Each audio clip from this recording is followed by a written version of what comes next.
a lot of people are very aware of at least some tactics that people are using to try and drive engagement. I saw one the other day. Someone had posted a video of sort of like a tragic thing that happened in their life. And the way that they had created the video, it was very poised to do well. They had made it so it would loop. They had put the information in a very specific spot, but it was about a pretty heavy topic. A lot of the comments were, I can't believe you would use this to drive engagement. If it was me, I would have kept this private instead of using this to grow my Instagram account. Like things like that. Like It was clear that the creator, I don't think they had ill intentions, but they knew what they were doing. You know, they were very aware that putting the information in specific spots, you know, kind of withholding some of it at the beginning, but giving it at the end, looping it, like it was all going to get more views. The viewers knew it. All of the comments were about this. And so I think YouTube viewers are the same. It's like when we say smash the like button, they know like we're trying to get the algorithm to get the video out a little farther. When we say comment and tell us your favorite part, they know we don't care what their favorite part of the video is. Like people aren't stupid.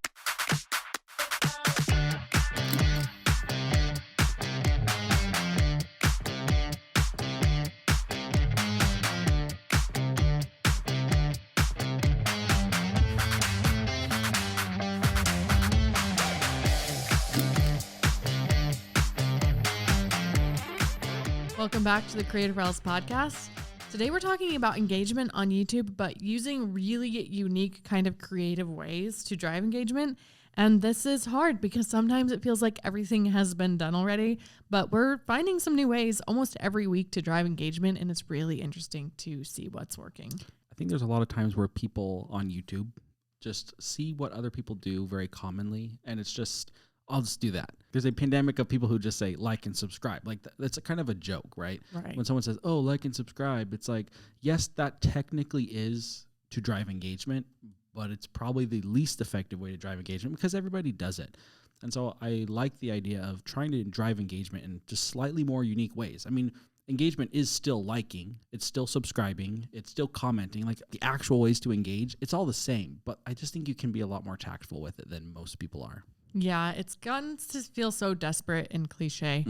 And people have tried like kind of goofy ways of liking. That's a new trend. The finance YouTuber with the big dinosaur head, the big one.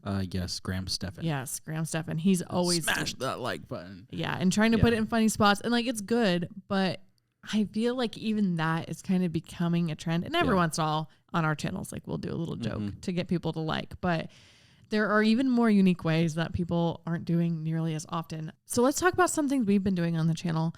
In the past, we have experimented a little bit with intentional like mistakes to just see if people will notice.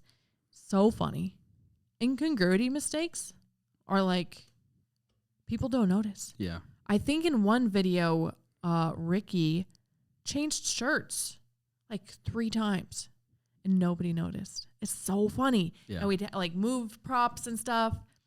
But then at the same time, often it feels like they will notice the tiniest little typo that's just on the screen for a second, or some other things that to us feel really small. And I'm not really sure what causes that, or if maybe people notice the incongruity and they just don't say it. But eventually on one of those videos, we ended up saying like, find the incongruity mistakes. We pointed it out in the pinned comment and still most people weren't finding it. Really weird. It seems like when it's unintentional and maybe detrimental to some extent, like people notice.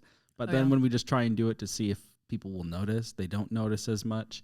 But it's a good point. Like sometimes you'll say something in a video, you know, whether you do education or interest or kind of, you know, entertainment type videos, if you don't like cover whatever you said in its expanse. I'm trying to think of a great example. So like, let's say, if I say 6% of YouTubers are successful. It's like, okay, there's a lot left unsaid there, right? Well, in reality, what I mean is 6% of YouTubers only ever get monetized. And so someone might say, well, how do you gauge success, right? It's just like, it's like saying things like that where you don't say, okay, well, you can technically be successful as a small channel, depending on why you're doing it. Maybe you're just doing it for passion, and then it doesn't matter how many subscribers you have. Like, if you don't go into all the little like pathways and kind of nitty gritty details of every possible way that you could be correct about that one thing or incorrect, people tend to like to notice that. They like to pick apart things that maybe you just didn't touch on very much. We just did a video on my channel recently where that happened. We made a little bit of a calculation error. And people really picked up on that. And it wasn't even like a big part of the video. It was like 10 seconds of the video. It wasn't the main point of what we were talking about, but we just did like a small multiplication error about somebody's income. And everyone was like, well, you didn't take this into account. You didn't take that into account. So your numbers are wrong. And they're looking for the gotchas. Yeah. And maybe that's it. Maybe it's like, I want to get you like, I was right. Or it's just like, I kind of want to show that I'm smart. And so I'm going to say something that makes it sound like you didn't know what you're talking about, even though you probably just weren't thinking about it that way. Anyway, those types of things tend to drive engagement. It does seem like typically those are more negative engagement opportunities, I guess. A problem with that, it drives me crazy, is that every second on a YouTube video is so valuable. Like we can't be explaining every little disclaimer and nuance of everything we say. Yeah. Because then our watch time would plummet. People would skip around. It gets boring. But then, people are just looking for these things. On a recent video we had a lot of statistics and we collected data from YouTubers and we were talking about the income of typical YouTubers. And we took out the outliers. Mm-hmm. But we didn't mention that. We just noticed in our data set we had like one or two that were way out there. We're like, we're not going to count those. And then people commented like, oh, these, I'd like to see the outliers. There's probably one or two giant high earning channels that are making this data look better than it is. And I commented like, we already adjusted for that. Yes. Yeah. But we just don't necessarily have time to say it always in the video. Yeah. In that case, we probably should have mentioned it, but we were doing it to be more transparent. Right. Like it would have made the video look better if we had not taken those out. It would have been better for us and for our views if we had not taken them out, but we just kind of knew that that wasn't accurate. Mm-hmm. It's frustrating because you don't have time, but it is really frustrating. But to me, it feels like a conversation here. Some types of engagement they feel inherently negative. Whenever you work really hard on something, you want people to have a positive reaction to it. And so even if there are just a few people in the comments or, on the dislike button that are just being a little bit negative, or it feels like they're being negative, even that comment where you mentioned the outliers, like that's a valid comment. That's a very valid comment. When we say we did a study, we collected data, it is a valid comment for someone to wonder about outliers. It was in a little bit of a negative way. It felt a little accusatory, like we were trying to inflate the numbers, which we weren't. But it was a valid comment. And so I think the conversation to me is, how do we take that type of interaction and turn it positive? Because my thought is that for YouTube, interaction is interaction. If it's positive, good. If it's negative, good. It means that there's a strong opinion about it. And people, when they watch it, either they're going to react negatively or they're going to react positively. And YouTube probably doesn't really care. They just want engagement. It shows that they care. Right. And so from a creator's perspective, like, negative engagement is still good, but how do we craft our audience and how do we craft our comment sections to be what they want, but still allow for those types of discussions and those comments that feel negative? I don't know. What are your thoughts on that? It's so funny that you mentioned that, because I'm seeing the shocking irony in what I just said is, I felt frustrated by that content or that comment because they didn't recognize that we did the thing. We didn't even tell them we did. Right. And when I watch another YouTuber who has maybe some shady numbers or they're not backing up their data, and it seems like people aren't thinking critically in the comments, that drives me crazy. And so it's extremely hypocritical that I'm complaining about that now. I do actually want an audience that is critical thinking enough to question those things. Yeah. And you're right. That's it's a very good thing that we got that comment and that we have people that are thinking like that on our channel. And it was easily corrected by answering them and telling them we already did. If we hadn't, we should have, or at least not have had that many outliers to take out. So either way, yes, I think you're right. It's a good thing. And it reminds me of I don't know, is it Spielberg or someone that said that they just want their audience to feel all of these emotions of being on the edge of their seat and crying one minute and laughing the next. And when you're watching a movie, if you have negative emotions, it's usually, I would think, because the movie's making you feel that, not so much like you hate the movie. We want them to I think, experience it and be engaged, especially on the internet. Right. There's so much content and people consume so much that they stop even caring what they're watching after a while, and they'll watch 2 seconds of it and scroll. And so, anytime that they are actually emotionally invested, it's probably a very good sign. Yeah. As long as it's not too far negative. Right. Well, and I think that there's probably a path for that.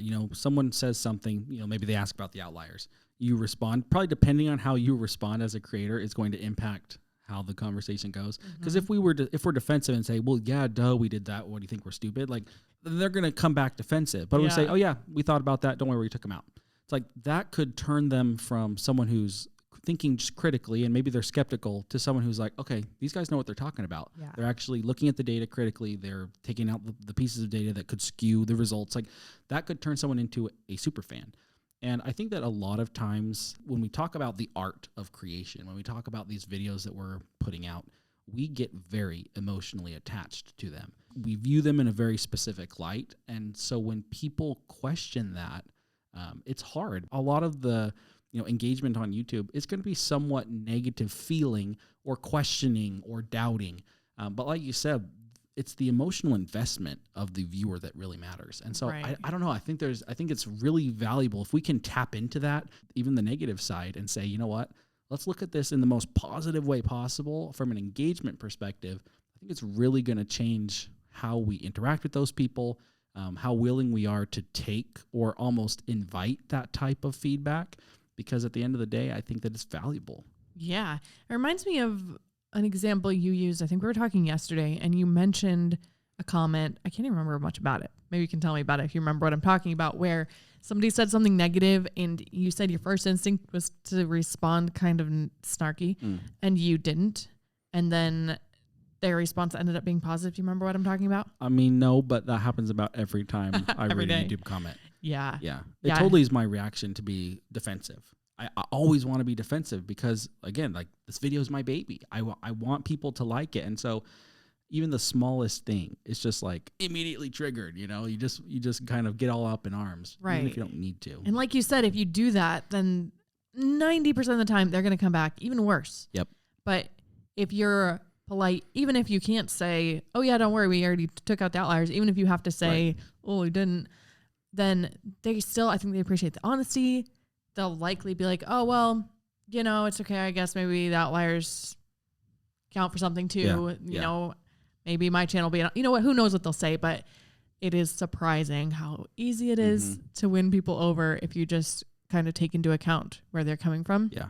Even if it seems ridiculous, there is a point where it's just too much. And we've talked about recently on this podcast about haters. So we probably don't need to go into that too much, but for the most part, just engagement's engagement. And appreciate that people are invested enough to comment. Yeah.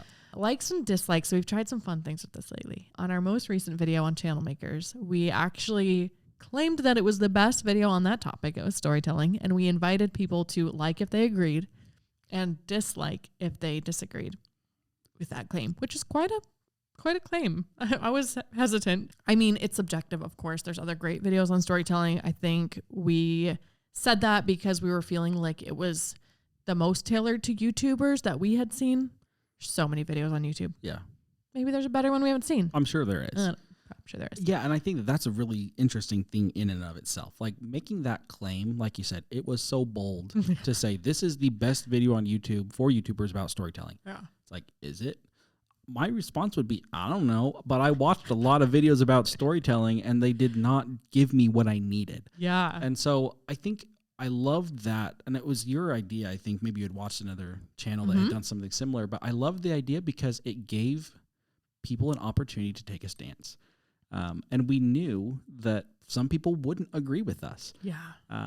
But opening up that door was really scary. Yeah. So I found it from the idea from another channel, and it wasn't like a YouTube education channel at all. It was a channel about philosophy, and there was two ideas, and it said like that this is the question that philosophers most commonly disagree on. Like people are 50-50 split on this. Mentioned at the beginning and at the end and said, like if you think that it's this way and dislike if you think it's this way. Yeah.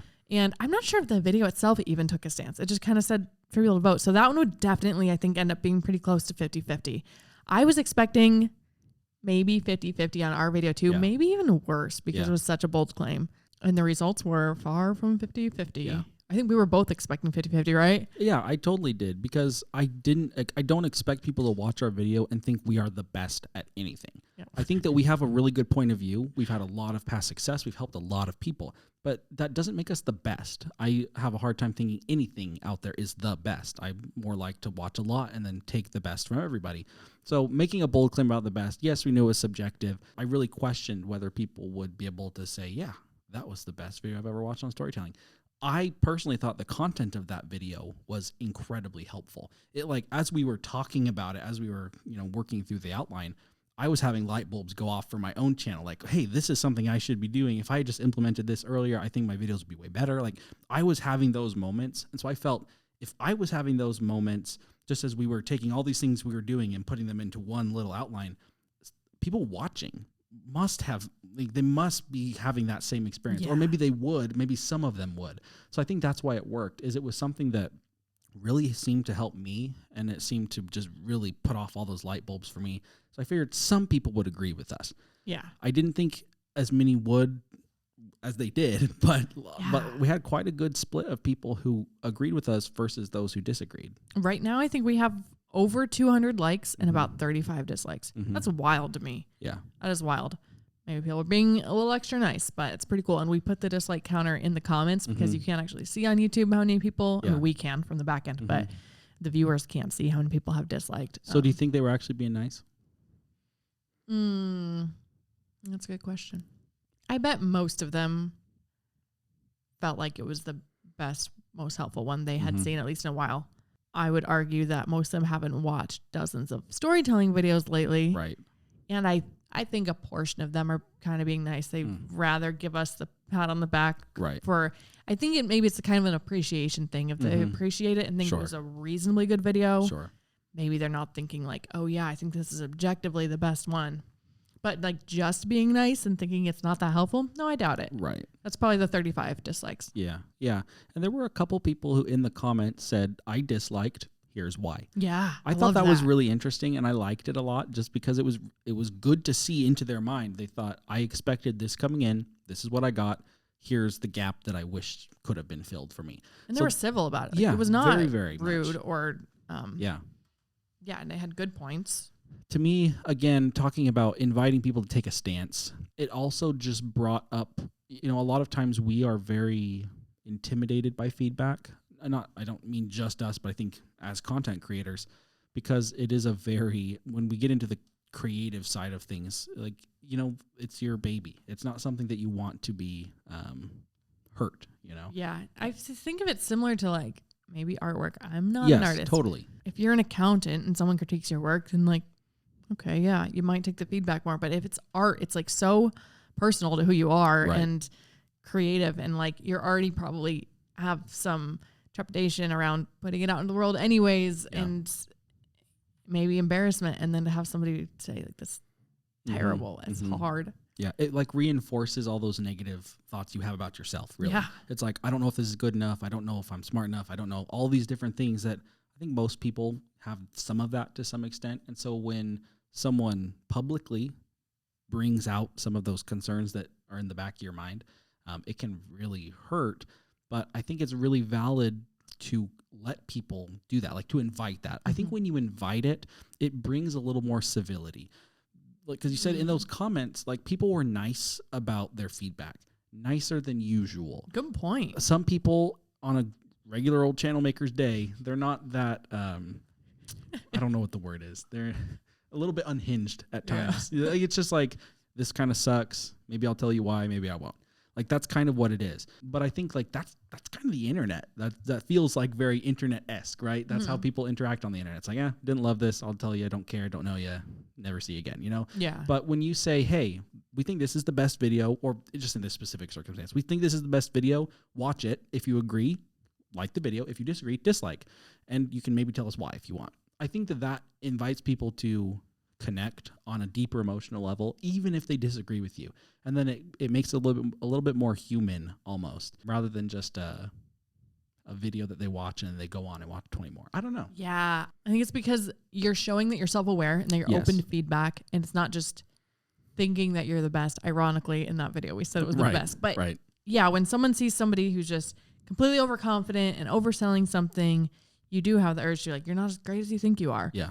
But when someone says, here's my artwork, could I improve it? Or any service that you're providing somebody, here's this window washing service. How could we improve? You're not as likely to be angry like, hey, there's smudges all over this one. Like, oh, maybe be a little more careful. You know what I mean? It reminds me of a author that I love that just came out with an app, and like, I don't think it's that great. I don't like it. It's really simple, which is okay, but it's just too simple, and he's charging a lot for it. But I like that creator so much, and I know that he is always trying to improve and typically very humble. At least I have this impression of him.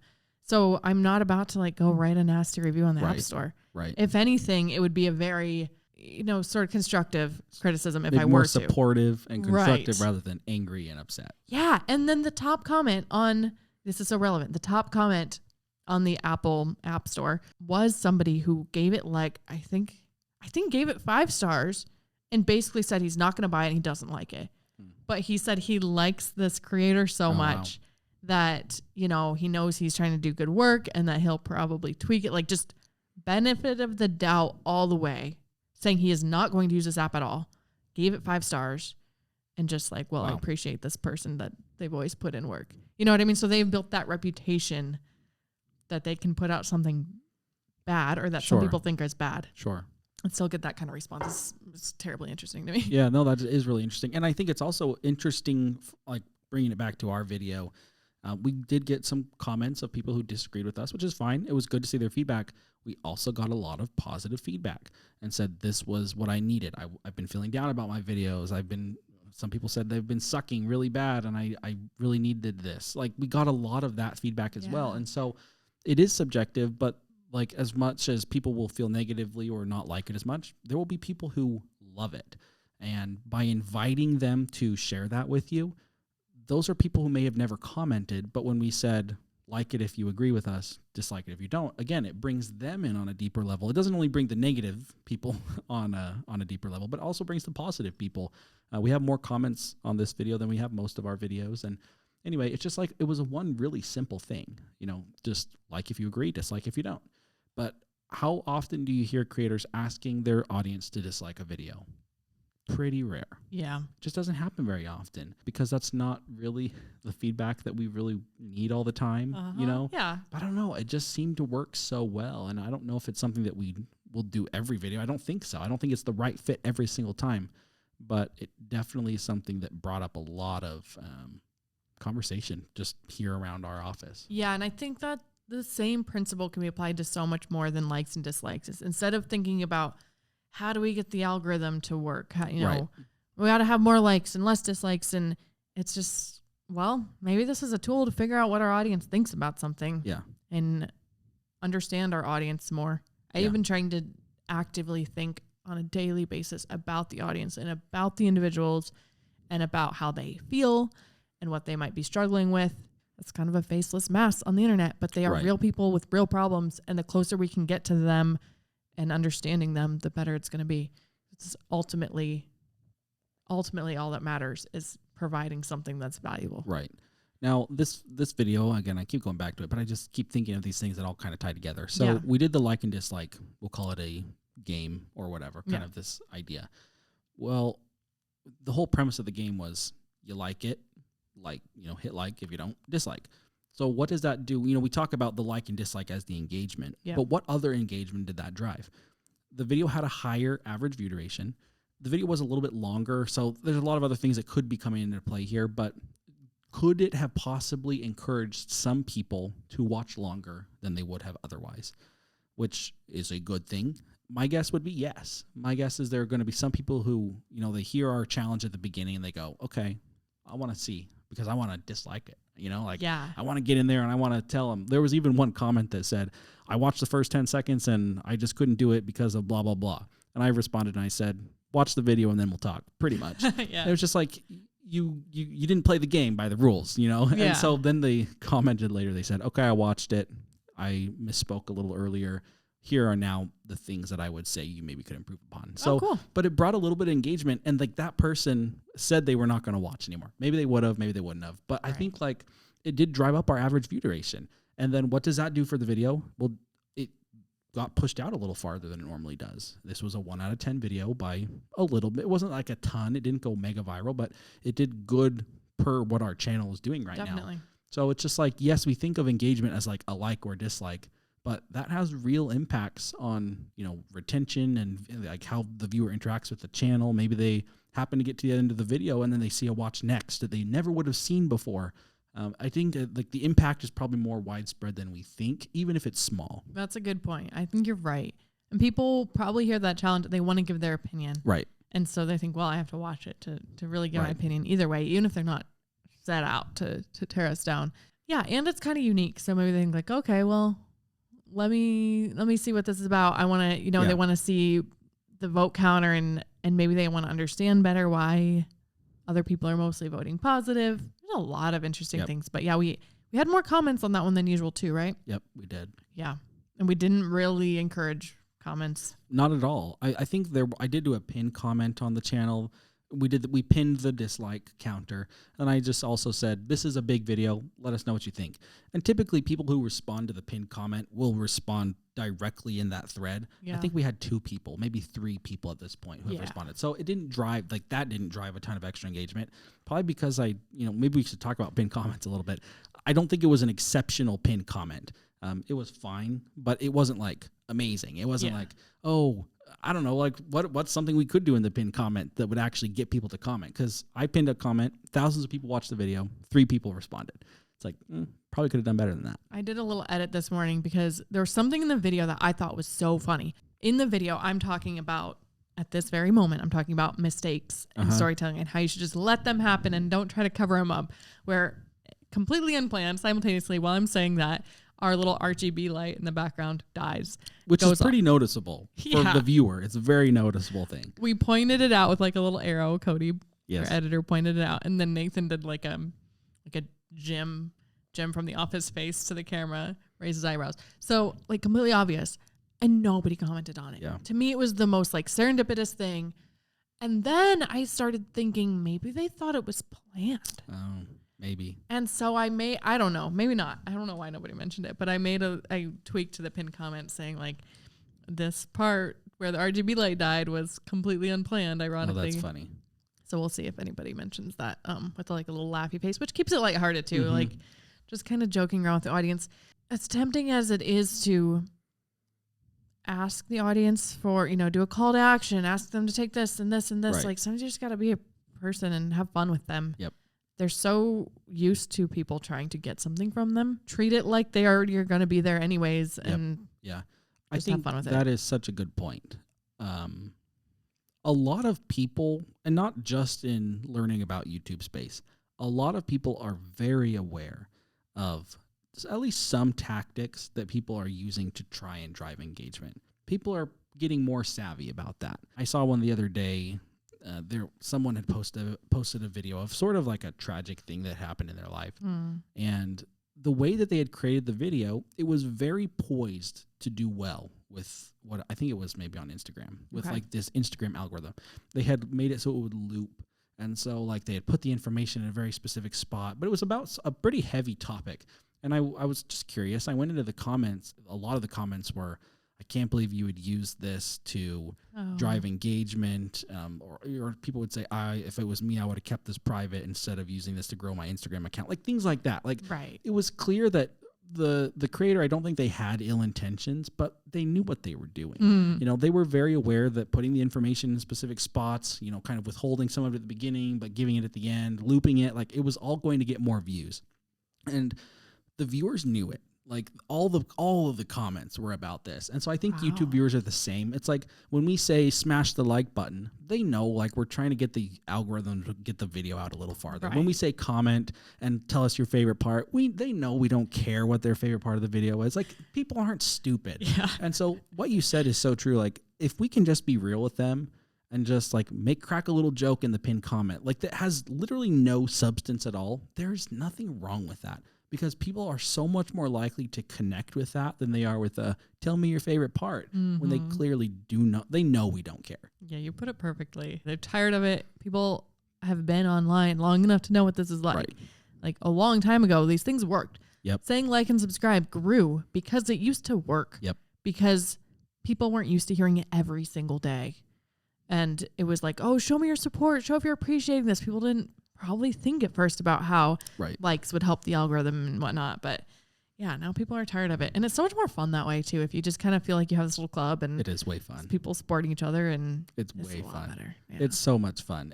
Even like on a small channel, if you have like under 1,000 subscribers, maybe you have very few people who are actually coming to your videos and, you know, maybe commenting on every one or little things like that. But even a club of one, like you and just one viewer who you have no idea who they are. There's someone who like that on on my personal channel who comes and comments on every single video. They will occasionally comment like 6 or 7 times on a single video. And they're just like, this is your best video yet. You guys are doing so awesome. They were like, if you guys had a Patreon, I'd be subscribed. Like, just like, this is our club of one. We don't get that many comments at this point, but it's just like, we know this guy's going to show up. And we call him subscriber number 1. I think he was one of our first subscribers who found us. And it's just like, if we, in every video, like at this point, it's a very small channel. If we were like, oh yeah, let us know your favorite part of the video, he would probably still comment anyway. But instead, we can put up a pinned comment and almost think about him and say, what would he respond to? Like, what would be funny to generate some, you know, discussion between us? But if you think about your entire audience like that, it's really hard to pinpoint one person and say, what would I put here like as an inside joke for that friend? But your audience is your friend. Like, your audience is that group. That they are your fan club. They're your team. And so treating them like that rather than treating them like kind of an asset for a business, like, it's way better. Yeah. I love that example. It's such a fun example. And I think you kind of figured out something that a lot of people are confused about. So many people hear the advice of like your avatar and know that person and write down what kind of car they drive and their age and gender and likes. And okay, that's not the same thing. You're not going to write the right comment just because you think about what kind of car they drive. Right. It's that friend where you're like, I don't know much about you, but I know you're here for me. Right. And maybe they joke a lot or they're kind of goofy and so you're going to be goofy back or whatever is your personality, but it's different and critical difference. Yeah. It makes such a big difference. There was one comment we got, it was probably a couple weeks ago, and someone said something about how lame the video was. But they had taken the time to comment, and I co-owned the channel with my brother, and he responded, looks like someone's grumpy. You've been scrolling videos too long. You're in timeout or whatever. Like, he literally said that to this person, and the person responded, and they went, okay, yeah, sorry, and they just like stopped. And that person, they were kind of, you know, not very positive toward the content or anything like that, but they engaged in sort of this funny comment, you know, connection with us. Just like, okay, yeah, I can see I was being a little bit harsh there. And anyway, it just turned into this fun little thing where, like, that's how we would talk to one of our friends. If one of our friends came in and was being kind of grumpy, we'd be like, man, someone woke up on the wrong side of the bed. That's so true. Like, that's how you would respond to them. You wouldn't go at them and say, well, you're a nobody and no one cares what you think. You're like, come on. You're right. That's not the type of interaction you want to have. That's 100% true. Yeah. If one of your friends who's a really good friend you care about said that, you'd make some snarky comment back and it's a joke. Also, that person may or may not be sort of converted. Right. Even if they're not, how many other people are going to see the little comment thread and think it's hilarious? I think it's hilarious. That's perfect. Any other thoughts on engagement? I don't think so. I guess my only other thing is just be creative. Yeah. It is really hard to think outside of the box because there are so many of the things that people do that are just normal. The like and the subscribe, the leave a pin, you know, put a comment down there, pin comment. It's like, do all those things. Like, tell people to like, tell people to subscribe, tell people to leave a comment, but do it in kind of your own creative way. Mm-hmm. Do it in a way that is fun or interesting. You know, if you do live streaming, figure out a way. I think you had mentioned, Julia, like, if people are leaving little comment, like, you can pay to chat, you know, put a little paid comment, like, have tip jars on your table. Yeah. Or, like, and then every time someone leaves one, put like the amount of money so like people can see it visually represented. Little things like that. It's like you're working within the same system that everybody else is, but you're just making it your own. Whether that's being a little bit silly or a little bit too serious or like whatever your thing is, that's the right thing. And so don't be afraid to lean into that a little bit. Yeah, stop thinking about the rules. Yep. It reminds me of a conversation I was having with Cody about my personal channel. And he's like, you're thinking about this like channel makers. My first instinct was like, no, I'm not. And he's like, you can do whatever you want with this. And I know that. Yeah. But then I thought about it for like 5 seconds and realized, oh yeah, I am not thinking of it as if I can do whatever I want. I'm putting all this pressure on myself and taking it too seriously. Yep. And I need to think of it like, do whatever you want. It's your channel. Do whatever you want. Have fun with it. And yeah, having fun is often the trick to creativity. I feel like you can't just sit down and decide to think of something unique that no one's ever thought of that is going to get more engagement than anybody else. Like everybody else has already tried that. Once you start having fun with it, that's when you are going to stumble upon an idea eventually that is really creative. And I don't know, maybe it doesn't work. Who cares? At least you had fun. Right. Yeah. Whether your audience liked it or not, if you thought it was good, if you thought it was fun, funny, then do it. Yeah. Eventually, you're going to find the people who connect with the way you do things. Yes. Awesome. All right. Thanks for the chat, Nathan. Yeah, it's fun.